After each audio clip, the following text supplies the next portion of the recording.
સ્વાગત છે આપનું CNBC બજારમાં અને આપ જોઈ રહ્યા છો કોમોડિટી લાઈવ. કોમોડિટી બજારની ગતિવિધિની ચર્ચા કરવા હાજર છું હું નીરજ કંસારા. પરંતુ સૌપ્રથમ નજર કરી લઈએ મુખ્ય સમાચારો પર.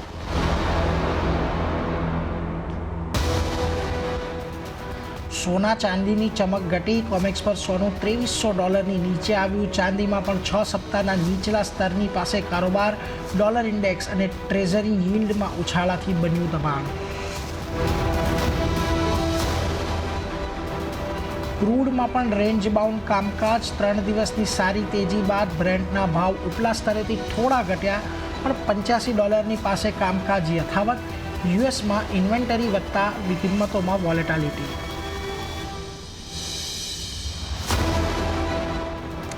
ખાદ્ય તેલો પર ફોકસ. કંડલા મુન્દ્રામાં આયાતી ખાદ્ય તેલોનો સ્ટોક 4 મહિનાના તળિયે, જેમાં ક્રૂડ પામ તેલના સ્ટોકમાં નોંધાયો સતત ચોથા સપ્તાહે ઘટાડો.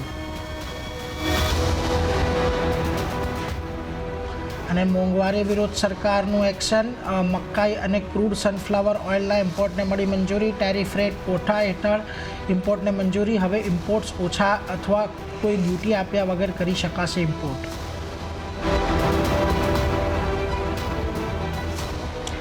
જુઓ, આજના ચર્ચાની શરૂઆત આપણે સૌથી પહેલાં કરન્સી માર્કેટની સાથે કરીએ. શરૂઆતી કારોબારમાં આજે ડોલર સામે રૂપિયો 5 પૈસા મજબૂત થઈને 83.57 પાસે આપણને ખુલતો જોવા મળ્યો હતો. 83.52ના સ્તરની સામે 83.57 પર આજે ખુલ્યો હતો. જોકે ત્યારબાદ રૂપિયામાં અત્યારની વાત કરીએ તો આપણને થોડીક મજબૂતાઈ આવતી જોવા મળી છે. 83.49 પૈસાની આજુબાજુ આજે આપણને રૂપિયો ખાસ કરીને જોવા મળી રહ્યો છે. એટલે આજના દિવસે જે પ્રકારે આપણને ડોલર ઇન્ડેક્સની અંદર દબાણ આવતું જોવા મળી રહ્યું છે. જુઓ, 106ના લેવલથી જે એક સતત રેઝિસ્ટન્સ ડોલર ઇન્ડેક્સની અંદર નડી રહ્યું છે. એટલે રૂપિયામાં પણ થોડીક એક મજબૂતી આજના દિવસે આપણને આવતી જોવા મળી છે. બીજી તરફ તમારી સ્ક્રીન પર જુઓ, અત્યારે ખાસ જે દ્રશ્યો ચાલી રહ્યા છે, આજે રાષ્ટ્રપતિનું બંને સદનના જે નવા સાંસદો છે તેમની અભિભાષણ આપવાના છે અને એના માટે તેઓ અત્યારે સાંસદ ભવનમાં પહોંચી ગયા છે. એમની સાથે વડાપ્રધાન નરેન્દ્ર મોદી, ઓમ પ્રકાશ બિરલા કે જે લોકસભાના ગઈકાલે જ ફરી અધ્યક્ષ તરીકે નિયુક્તિ પામ્યા હતા. આ સિવાય તેમની સાથે જગદીશ ધનખડ ઉપરાષ્ટ્રપતિ પણ હાજર છે. અત્યારે થોડી વારમાં જ આપણે આ બંને સદનના સાંસદોને અહીંયાથી સંબોધશે, એટલે એના પર એક નજર કરીશું. પરંતુ એ પહેલાં ક્વિકલી આપણી સાથે આપણા ગેસ્ટ અત્યારે રિલાયન્સ સિક્યોરિટીઝના જીગર ત્રિવેદી જોડાઈ ગયા છે. એક વખત તાત્કાલિક રૂપિયા પર એમનો મત આપણે લેતા થઈએ. જીગરજી, ખાસ કરીને રૂપિયા માટે જુઓ, અત્યારે આપણને થોડોક મજબૂત થતો દેખાઈ રહ્યો છે ગઈકાલની સરખામણીએ આજે. અને આપણે જોયું છે ખાસ કરીને કે ક્રૂડની અંદર થોડોક આપણને દબાણ આવતું જોવા મળ્યું છે. ડોલર ઇન્ડેક્સ થોડોક ઘટતો જોવા મળ્યો છે. આ જ કારણો છે આજે રૂપિયામાં આપણને થોડોક મજબૂતી જોવા મળી રહી છે. અને આપણે છેલ્લે પણ જોયું હતું 83.60ની ઉપરની જે રેન્જ છે એ થોડીક રેઝિસ્ટ કરી રહી છે. એટલે એની ઉપર આપણે રૂપિયો નથી જઈ રહ્યો, તે એક રાહતની વાત છે. Good morning Neeraj. જો આપણે રૂપિયામાં ડેપ્રિસિએશન થયું છે, ઇનફેક્ટ થોડા 3 કે 4 દિવસ પહેલાંની હું વાત કરું, ડોલર ઇન્ડેક્સ 105.2 105.3ની આસપાસ હતો. છેલ્લા 1-2 સેશનમાં ફેડના ગવર્નર છે, એક બાઉમેન, એમના સ્ટેટમેન્ટ્સ આવ્યા છે કે it's too early to think about interest rate cut, અને ઇન્ફ્લેશન જે છે હજી 2% ટ્રેજેક્ટરી ઉપર પહોંચ્યું નથી. સો આગળ જતાં સપ્ટેમ્બરમાં ઇન્ટરેસ્ટ રેટ કટ આવે કે નહીં એના પર બી થોડી અનિશ્ચિતતા છે. પણ આ વર્ષે એક ઇન્ટરેસ્ટ રેટ કટ આવે એ મોટા પ્રોબેબિલિટી એની વધી ગઈ છે. બટ ઓવરઓલ અત્યારની તારીખમાં આપણે જોઈએ તો ઇન્ટરેસ્ટ રેટ કટની ગુંજાઈશ બહુ ઓછી છે. સો આ જ એક વસ્તુ છે કે ડોલર ઇન્ડેક્સમાં આપણે 106ના લેવલ હવે જોઈ લીધા છે. અને USD/INR પેરમાં પણ એક રેલી આપણે જોઈ છે. ઇક્વિટીઝમાં જે રેલી આવી છે જેને કારણે ડોલર ઇન્ફ્લોઝ પણ આવ્યા છે. બોન્ડ માર્કેટમાં ઇન્ડિયન બોન્ડ્સનું એપ્રિસિએશન બી થયું છે અને આગળ જતાં ઇન્ફ્લોઝ વધશે. સો 83.60 પાસે રેઝિસ્ટન્સ આવે છે. 83.60ની ઉપર 83.70-75 પણ આવી શકે છે. પણ ઓવરઓલ મને લાગે છે ક્રૂડ બી જોઈને આપણે જો જોઈએ તો આપણને 1-2 દિવસમાં ક્રૂડમાં એક ફોલ જોવા મળ્યો છે. એ બી ફેવરેબલ જ વસ્તુ છે રૂપી માટે. સો 83.50ની નીચે આવે તો જ ઇન્ટ્રાડેમાં થોડો બેરિશ ટોન આવી શકે છે. અદરવાઇઝ જો 83.60 બ્રેક કરે છે, નવા હાઈઝ જોવા મળશે માર્કેટમાં. 83.60 જો આપણને તૂટતો દેખાય છે તો પછી કદાચ રૂપિયો નવા નીચલા સ્તર તરફ પર આપણને જતો જોવા મળે. એટલે એના પર એક ખાસ ધ્યાન રાખતા રહીશું. ડોલર અને રૂપિયાની અત્યારે આપણને તો આજના દિવસમાં એક થોડીક મજબૂતી જોવા મળી રહી છે. પરંતુ આગળ વધીને જોઈએ તો સોનામાં આજે આપણને ઉપલા સ્તરેથી ઘટાડો આવતો જોવા મળ્યો છે. કોમેક્સ પર ભાવ $2300 પાસે પહોંચ્યા છે, તો સ્થાનિક બજારમાં 71,000ના સ્તરની નીચે કામકાજ જોવા મળી રહ્યું છે. હવે આવતીકાલે યુએસના મોંઘવારીના આંકડા પહેલાં સોનાની ચાલ નબળી પડતી આપણને ખાસ કરીને દેખાઈ રહી છે. જીગરજી, સોનું અત્યારે જો આજના દિવસે એક ઇન્ટરેસ્ટિંગ આપણને પોઝિશન પર રહેતું જોવા મળી રહ્યું છે. ખાસ કરીને ઇન્ટરનેશનલ માર્કેટની વાત કરીએ તો જુઓ આજના દિવસે ગોલ્ડની અંદર આપણને $2300 નીચેના જે કારોબાર આવતા જોવા મળ્યા છે એ ઘણા ઇમ્પોર્ટન્ટ ટેકનિકલી પણ એ દ્રષ્ટિએ છે કે અને કે અહીંયા છે ને નજીકમાં જ આપણને લગભગ 2286ની આજુબાજુ એક સારા એવા સપોર્ટ પણ જોવા મળ્યા છે. લાગે છે આ 2286ના સપોર્ટને આ વખતે જો તોડે તો થોડુંક વધારે ઘટાડો આવતો જોવા મળી શકે? નીરજ, ઇનફેક્ટ ગોલ્ડ અને સિલ્વર ઇન્ટરનેશનલ ટર્મ્સમાં આપણે વાત કરીએ, બંનેમાં સ્લોલી અને ગ્રેજ્યુઅલી વીકનેસ વધી રહી છે. ગોલ્ડની આપણે પહેલાં વાત કરીએ, $2300 બ્રેક કરી નાખ્યું છે અને સિલ્વર ઓલરેડી $29ની પણ નીચે છે. મને લાગે છે જે રીતે ડોલર ઇન્ડેક્સમાં રેલી આવી છે, ઇન્ટરેસ્ટ રેટ કટને લઈને અનસર્ટનિટી છે, કોઈ જીઓપોલિટિકલ વોર પ્રીમિયમ અત્યારે માર્કેટમાં કામ નથી કરી રહ્યું. યસ, બે વસ્તુ અહીંયા હું કહીશ કે આવતીકાલે એક તો યુએસના PCE કોર ઇન્ફ્લેશન નંબર્સ છે અને આજે ઇનિશિયલ જોબલેસ ક્લેમ્સ અને હાઉસિંગ સ્ટાર્ટ્સના ડેટા પણ નંબર્સ પર એક્ઝિસ્ટિંગ હોમ સેલ્સના નંબર્સ પણ આવશે.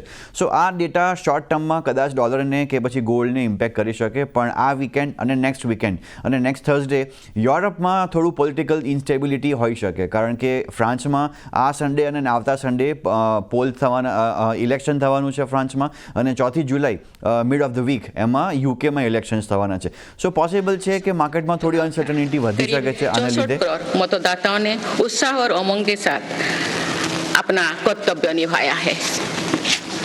इस बार भी महिलाओं ने बढ़ चढ़कर मतदान में हिस्सा लिया है. इस चुनाव की बहुत सुखद तस्वीर जम्मू कश्मीर में भी सामने आए हैं. कश्मीर घाटी में वोटिंग के अनेक दशकों के रिकॉर्ड टूटे हैं. बीते 4 दशकों में कश्मीर में हमने बंद और हड़ताल के बीच कम मतदान का दौर ही देखा था. भारत के दुश्मन इसको वैश्विक मंचों पर जम्मू कश्मीर की राय के रूप में दुष्प्रचारित करते रहे, लेकिन इस बार कश्मीर घाटी ने देश और दुनिया में ऐसे हार ताकत को करारा जवाब दिया है. पहली बार इस लोकसभा चुनाव में घर पर जाकर भी मतदान कराया गया है. मैं लोकसभा चुनाव से जुड़ी हर कर्मी को सराहना करती हूं और अभिनंदन करती हूं. माननीय सदस्यगण, 2024 के लोकसभा चुनाव की चर्चा आज पूरी दुनिया में हो रही है.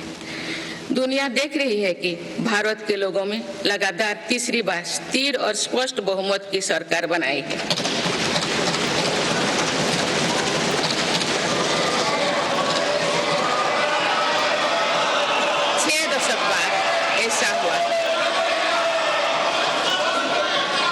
छह दशक बाद ऐसा हुआ है. ऐसा समय में जो भारत के लोगों की आकांक्षाएं सर्वोच्च स्तर पर है, लोगों ने मेरी सरकार पर लगातार तीसरी बार भरोसा जताया है.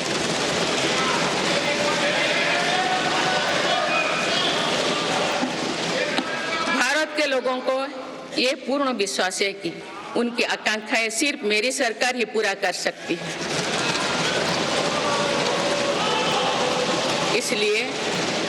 इसलिए 2024 का ये चुनाव नीति, नियत, निष्ठा और निर्णयों पर विश्वास का चुनाव रहा है. मजबूत और निर्णायक सरकार में विश्वास, सुशासन, स्थिरता और निरंतरता में विश्वास, ईमानदारी और कड़ी मेहनत में विश्वास, सुरक्षा और समृद्धि में विश्वास, सरकार की गारंटी और डिलीवरी पर विश्वास, विकसित भारत के संकल्प में विश्वास. मेरी सरकार ने 10 वर्षों से सेवा और सुशासन का जो मिशन चलाया है, ये उस पर मुहर है. ये जनादेश है कि भारत की विकसित बनाने का काम बिना रुके चलता रहे और भारत अपने लक्ष्यों की प्राप्ति करते रहे।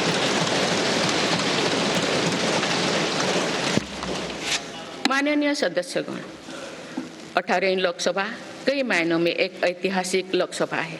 ये लोकसभा अमृतकाल के शुरुआती वर्षों में गठित हुई है। ये लोकसभा देश के संविधान को अपनाने के 75वीं वर्षों की भी साक्षी बनेगी। मुझे विश्वास है कि इस लोकसभा में जन कल्याण के फसलों का नवीन अध्याय लिखा जाएगा। आगामी सत्रों में मेरी सरकार अपने इस कार्यकाल का पहला बजट पेश करने जा रही है। ये बजट सरकार की दूरगामी नीतियों और फ्यूचरिस्टिक विजन का एक प्रभावी दस्तावेज होगा। इस बजट में बड़े आर्थिक और सामाजिक निर्णयों के साथ ही अनेक ऐतिहासिक कदम भी देखने को मिलेंगे। भारत के तेज विकास की जन आकांक्षाओं का पूरा करने के लिए रिफॉर्म्स की गति अब और तेज की जाएगी। मेरी सरकार का मत है कि दुनिया भर में निवेशकों को आकर्षित करने के लिए राज्यों में स्वस्थ स्पर्धा हो। यही कॉम्पिटिटिव कोऑपरेटिव फेडरलिज्म की सच्ची स्पिरिट है। राज्यों के विकास से देश का विकास, इसी भावना के साथ हम आगे बढ़ते रहेंगे। माननीय सदस्यगण, रिफॉर्म, परफॉर्म और ट्रांसफॉर्म के संकल्प ने आज भारत को दुनिया की सबसे तेजी से बढ़ने वाली अर्थव्यवस्था बना दिया है। 10 साल में भारत 11वें नंबर की अर्थव्यवस्था से ऊपर उठकर 5वें नंबर पर पहुंचा है। साल 2021 से लेकर साल 2024 के बीच भारत में औसतन 8% की रफ्तार से विकास किया है और ये ग्रोथ सामान्य समय में नहीं हुई है। बीती वर्षों में हमने 100 साल की सबसे बड़ी आपात देखी। वैश्विक महामारी के कालखंड और विश्व के अलग अलग कोने में चल रही संघर्षों के बावजूद भारत ने ये विकास दर हासिल की है। ये बीते 10 साल के रिफॉर्म्स और राष्ट्रहित में के लिए किए गए फैसला के कारण संभव है। તો જો રાષ્ટ્રપતિ અત્યારે અભિભાષણ આપી રહ્યા હતા, પરંતુ અહીંયા એમણે જે શરૂઆતની અંદર ખાસ મહત્ત્વની વાત કરી છે એના પર ધ્યાન રાખવાનું છે। બજેટ આવવાનું છે સરકારનું, એક દૂરોગામી બજેટ હશે, ઐતિહાસિક બજેટ હશે અને રિફોર્મવાળું એક બજેટ આવવાની આશા અહીંયાથી તેમણે વાત કરી છે। એટલે આપણે પણ એવી જ આશા રાખીએ કે અહીંયાથી બજેટ આપણને એવું આવતા દેખાય। પરંતુ આગળ વધીને અત્યારે આપણી સાથે જીગર ત્રિવેદી જોડાયેલા છે। જીગર, આપણે સોના પર તો વાત કરીએ, ક્વિકલી ચાંદી પર વાત કરી લેવી છે। કઈ રીતે ચાંદીની અંદર તમે જોઈ રહ્યા છો? કારણ કે જો આજે જે ઘટાડો અહીંયા આવ્યો છે, બજારમાં $29 પણ નીચે ભાવ આવતા જોવા મળ્યા છે। સ્થાનિક બજારમાં 87,000ની નીચે કામકાજ જોવા મળી રહ્યું છે। અને તમે જેમ સોના વાત કરી રહ્યા હતા ત્યારે જ તમે કહ્યું કે અહીંયા ઇન્ટરનેશનલ માર્કેટમાં બંનેમાં અત્યારે થોડોક ટ્રેન્ડ ઘટતો જોવા મળી રહ્યો છે। તો કયા લેવલ્સ હવે અહીંયાથી ખાસ ધ્યાનમાં રાખવાના છે? સો ઇન્ટરનેશનલ માર્કેટમાં 28.6, 28.5 આ લેવલ થોડા ધ્યાનમાં રાખવામાં રહેશે। જો એની નીચે માર્કેટ જાય છે તો 27 સુધી આવી શકે છે। 86,000ની નીચે જાય છે તો 85,000, 84,000ના ચાન્સીસ પણ છે। છેલ્લા 4 દિવસથી ચાંદીની આપણે રેલી જોઈએ તો વન વે એમાં એક ઘટાડો આવી રહ્યો છે। પોસિબલ છે એક પુલબેક આવે અને ઇકોનોમિક ડેટા પણ છે ઇવનિંગ સેશનમાં, સો પોસિબલ છે કે એક શોર્ટ કવરિંગ આવી શકે છે। અત્યારનો જે માહોલ જે છે 400-450 પોઈન્ટ ડાઉન છે ચાંદી જુલાઈ કોન્ટ્રાક્ટ। કરંટ લેવલથી વેચવાલી કરી શકાય 86,550ની આસપાસ, 86,750, 86,800ની આસપાસ સ્ટોપ લોસ રાખીને 86,000 માટે શોર્ટ કરી શકાય ઇન્ટ્રાડેમાં। આગળ વધીએ હવે મેટલ્સની વાત કરીએ તો સ્થાનિક બજારમાં આજે મેટલ્સની અંદર મિશ્ર કારોબાર જોવા મળ્યો છે, પરંતુ વૈશ્વિક બજારમાં કોપર, એલ્યુમિનિયમ અને ઝિંકની કિંમતોમાં નરમાશ વધી છે। ચાઇનાનો ઇમ્પોર્ટ ઘટતા મેટલ્સના સેન્ટિમેન્ટ બગડતા દેખાઈ રહ્યા છે। હવે ખાસ કરીને જોઈએ જીગરજી, તો આજના દિવસે આપણને જે પ્રકારના મુવમેન્ટ જોવા મળી રહી છે, કોપર, એલ્યુમિનિયમના થોડાક ચાર્ટ નબળા દેખાઈ રહ્યા છે MCXના છેલ્લા ઘણા દિવસથી। પરંતુ આજના દિવસે ઝીંકમાં જુઓ એક વીકલી ચાર્ટ પર પણ આપણને એક બ્રેકઆઉટ આવતું જોવા મળ્યું છે. તો આજે મેટલ્સમાંથી ક્યાં પસંદગી રાખશો ખાસ? સો જૂન કોન્ટ્રાક્ટ જે છે એ હવે સ્ટેગર ડિલિવરીમાં જતા રહ્યા છે. હું જુલાઈ કોન્ટ્રાક્ટના લેવલ્સની અહીંયા વાત કરીશ. જો આપણે કોપરની અને એલ્યુમિનિયમની વાત કરીએ, યસ, ડોલર ઇન્ડેક્સમાં એક રેલી આવી છે. ચાઇના તરફથી ડિમાન્ડ થોડી ઘટી રહી છે, પણ મને લાગે છે આ જે એક વીકનેસનો જે માહોલ જે છે જુલાઈ કોન્ટ્રાક્ટમાં એ થોડો કન્ટિન્યુ કરશે. કોપર જુલાઈ કોન્ટ્રાક્ટ 837ની આસપાસ ચાલી રહ્યું છે. કરંટ લેવલથી વેચી શકાય 840ના સ્ટોપ લોસ સાથે, 832, 830ના ટાર્ગેટ માટે. અને જો એલ્યુમિનિયમની વાત કરીએ, એલ્યુમિનિયમના જે લેવલ્સ જે આવે છે 223, 224 જુલાઈ કોન્ટ્રાક્ટના, આ લેવલની આસપાસ વેચવાલી કરી શકાય 225નો સ્ટોપ લોસ રાખીને, 220, 219ના ટાર્ગેટ માટે. ઓવરઓલ બેઝ મેટલ્સમાં સ્ટ્રક્ચરલ હજી પણ રેલી નથી. એક રેલી આપણે જોઈ લીધી છે એપ્રિલ મેમાં, અને હવે થોડું ઘણું કરેક્શન આવી રહ્યું છે માર્કેટમાં. ડોલર ઇન્ડેક્સ પણ મજબૂત થઈ રહ્યો છે. સો ઓવરઓલ મને લાગે છે કોઈ બી ઉછાળે અહીંયા વેચવાલી કરી શકાય. કોઈ પણ ઉછાળે વેચવાલી કરો. કોપર જુલાઈ કોન્ટ્રાક્ટમાં વેચવાલી કરો. 840 સ્ટોપ લોસ, 832ના ટાર્ગેટ ધ્યાનમાં રાખીને કોપરને તમારે ખાસ ધ્યાનમાં રાખવાનું છે વેચવાલી માટે, એટલે એના પર એક ખાસ ધ્યાન રાખતા રહેજો. પરંતુ આગળ વધીએ અને આપણે ક્રૂડ ઓઇલ ઉપરની વાત કરીએ તો જો ક્રૂડ ઓઇલમાં ઉપલા સ્તરેથી આપણને નરમાશ જોવા મળી રહી છે. બ્રેન્ટના ભાવ $85 પાસે પહોંચ્યા છે. તો નાઇમેક્સમાં પણ ફ્લેટ ટુ નેગેટિવ કામકાજ જોવા મળી રહ્યું છે. વાસ્તવમાં યુએસમાં ઇન્વેન્ટરી વધવાથી આજે કિંમતો પર અસર આપણે દેખાઈ રહી છે. બ્રેન્ટમાં પણ આપણે જોયું છે કે છેલ્લા ઘણા સમયથી આપણને $85ની આજુબાજુનો એક રેઝિસ્ટન્સ નડતું હતું, પરંતુ જ્યારે એક નવી રેલી આની અંદર આવી છે, આપણે સારા એવા ઉછાળા પણ જોયા છે. પરંતુ યુએસની અંદર ઇન્વેન્ટરી વધવાનું જેવું પ્રેશર આવવું જોઈએ એવું પ્રેશર હજી સુધી દેખાયું નથી. એટલે હવે આ ઇવેન્ટ પણ થોડીક ડિસ્કાઉન્ટેડ થઈ ગઈ છે. પરંતુ ઓવરઓલ હવે અહીંયાથી તમને કઈ રેન્જ ક્રૂડ માટે દેખાઈ રહી છે આગળ જતાં? નીરજ, બહુ સાચી વાત કરી કે બહુ થોડા દિવસોથી 85ની આસપાસ જ બ્રેન્ટ ઓઇલ ચાલી રહ્યું છે. હું જો WTI ઓઇલની વાત કરું તો $79ની આસપાસ બહુ સારા સપોર્ટ છે. છેલ્લા 3 થી 4 સેશન્સમાં 82.5ની ઉપર માર્કેટ જતું નથી WTIમાં, અને 80 કે 79.50ની નીચે માર્કેટ આવતું નથી. જ્યારે આ સપોર્ટ બ્રેક થશે, મને લાગે છે સારો એવો અહીંયા એક 3 to 5% ફોલ આવી શકે છે. હું જો MCXના લેવલ્સની વાત કરું, 68.20, 68.30ની ઉપર માર્કેટ સ્ટેબલ થતું નથી 4-5 દિવસ સુધી, અને હવે સપોર્ટ પાછળ માર્કેટ ઊભું છે 67.30, 67.40ની આસપાસ. આ લેવલની નીચે જો માર્કેટ બ્રેક કરે છે તો પછી મને લાગે છે જુલાઈ કોન્ટ્રાક્ટમાં 6700, 6600ના ભાવ પણ જોવા મળી શકે છે. જે જુલાઈ કોન્ટ્રાક્ટનો અત્યારે ભાવ ચાલે છે 6750. હું થોડા વેઇટ કરીશ કન્ફર્મેશનની 6730ની. 6730 શોર્ટ કરી શકાય 6780ના સ્ટોપ લોસ સાથે 6630 માટે. એટલે જો અહીંયાથી MCX ક્રૂડ પર થોડું ઘટાડે અત્યારે વેચવાલીની સલાહ બનતી દેખાઈ રહી છે. 6730ની આજુબાજુ આવે ત્યારે તમે વેચી શકો છો. 6600 સુધીના ટાર્ગેટ તમને આવતા જોવા મળી શકે છે. એટલે ક્રૂડ પર એક ખાસ ધ્યાન રાખજો. પરંતુ નેચરલ ગેસની અંદર જુઓ, આજના દિવસે આપણને થોડી ઘણો 5% ઘટાડો આવતો જોવા મળ્યો છે. અને ખાસ કરીને નેચરલ ગેસમાં આપણે જોયું છે કે થોડો કારોબાર અહીંયા આપણને નરમાશ સાથે જોવા મળી રહ્યો છે. કોઈ બહુ મોટા ક્યુઝ અત્યારે આપણને આના તરફથી નથી મળી રહ્યા. કઈ રીતે અત્યારે નેચરલ ગેસ માટે તમે ધ્યાન રાખી રહ્યા છો? સો નેચરલ ગેસમાં ચાર્ટ સ્ટ્રક્ચર વીક છે.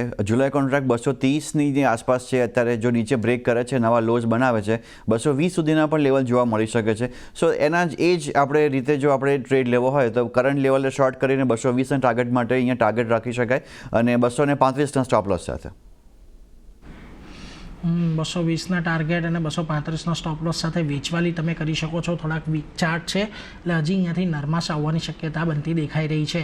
પરંતુ એ સાથે જીગરજી આપની રજા લઈએ. આભાર આપ અમારી સાથે જોડાયા અને agri commodity non agri commodity પર આ બધી ચર્ચા કરી એના માટે. પરંતુ આગળ વધીએ એગ્રી કોમોડિટીની ચાલ પર, તો ખાસ કરીને આજના દિવસમાં જુઓ આપણને મોટે ભાગના જે એગ્રી કોમોડિટી છે આજે આપણને લીલા નિશાનમાં જોવા મળી રહી છે. ખાસ કરીને આજના દિવસે કેસ્ટર એરંડા જોઈ લો, કપાસિયા ખોળ જોઈ લો. કપાસિયા ખોળમાં આજે સારી 0.5% તેજી છે. ધાણાની અંદર પણ 1% થોડી વધારે તેજી આજે જોવા મળી રહી છે. ગુવાર ગમ, ગુવાર સીડ પોઝિટિવ નિશાનમાં કારોબાર કરી રહ્યા છે. જીરામાં પણ એક અત્યારે આપણને તેજી એડ થતી જોવા મળી રહી છે. માત્ર એક હળદર એવું છે કે જ્યાં આપણને ઘટાડો આવતો જોવા મળી રહ્યો છે. આપણી સાથે અત્યારે એગ્રી કોમોડિટી પર ચર્ચા કરવા માટે કુંવરજી ગ્રુપના રવિ દિયોરા જોડાઈ રહ્યા છે. રવિ, સ્વાગત આપનું CNBC બજાર પર. ખાસ કરીને કઈ રીતનો વ્યૂ અત્યારે તમે એગ્રી કોમોડિટી પર રાખી રહ્યા છો? માત્ર હળદર એક એવું કોમોડિટી છે કે જ્યાં થોડો ઘટાડો આવી રહ્યો છે.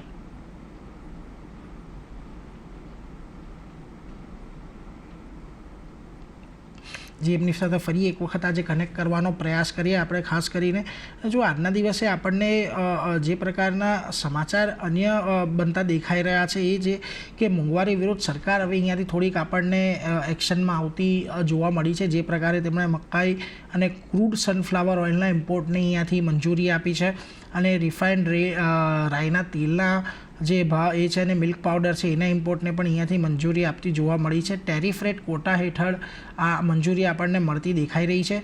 આપણી સાથે રવિ દિયોરા એક વખત ફરી જોડાઈ ગયા છે. રવિજી, સ્વાગત આપનું CNBC બજારમાં. અને ખાસ કરીને જુઓ કઈ રીતનો મત અત્યારે એગ્રી કોમોડિટીને લઈને ધ્યાનમાં આવી રહ્યો છે. માત્ર આજે એક હળદર એવી જગ્યા છે કે જ્યાં આગળ થોડોક ઘટાડો જોવા મળી રહ્યો છે.